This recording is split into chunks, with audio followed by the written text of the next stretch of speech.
بسم الله الرحمن الرحيم. كلنا شفنا الفيديو بتاع الولد بتاع الصف الرابع لما كان بياخد العدد الكسري ده يكسبه على اي كسر وكان بيطلع معاه عدد كسري.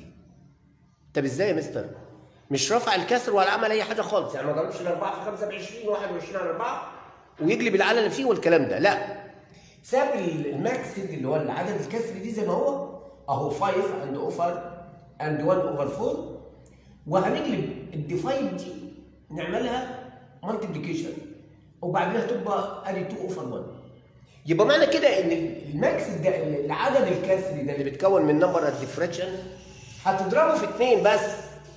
طيب لما نيجي نضربه في 2 5 تايمز 2 تديني 10، 1 اوفر 4 يعني الربع لما نضربه في 2 يبقى نص، عشان ربع وربع نص تطلع 10 عند 1 اوفر 2 بس خلص. يبقى انت مش عايزين الولد يحب الرياضيات.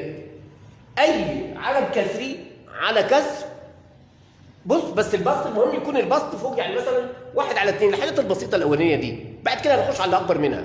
يعني مثلا لو سبيل المثال لو عندي 7 اند 1 اوفر 3 ديفايد مثلا 1 اوفر 5، خلاص الولد كل اللي هو يعمله ان ال7 دي تنضرب في 5، يعني ال7 تنضرب في 5.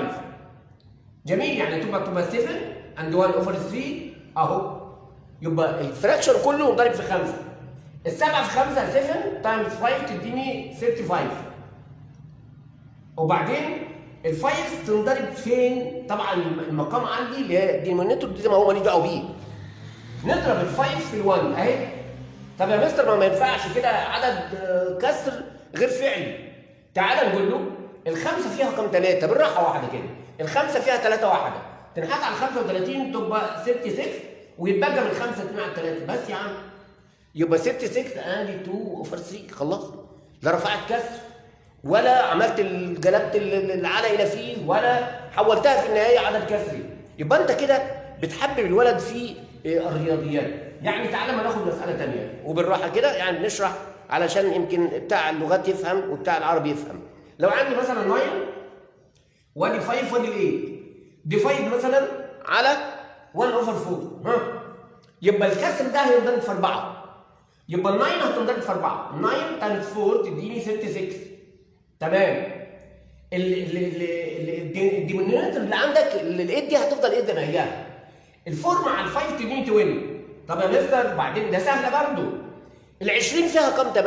فيها 2 تنحط على 36 تبقى 38 38. هيبقى كام من 20؟ 16 من 20 بقى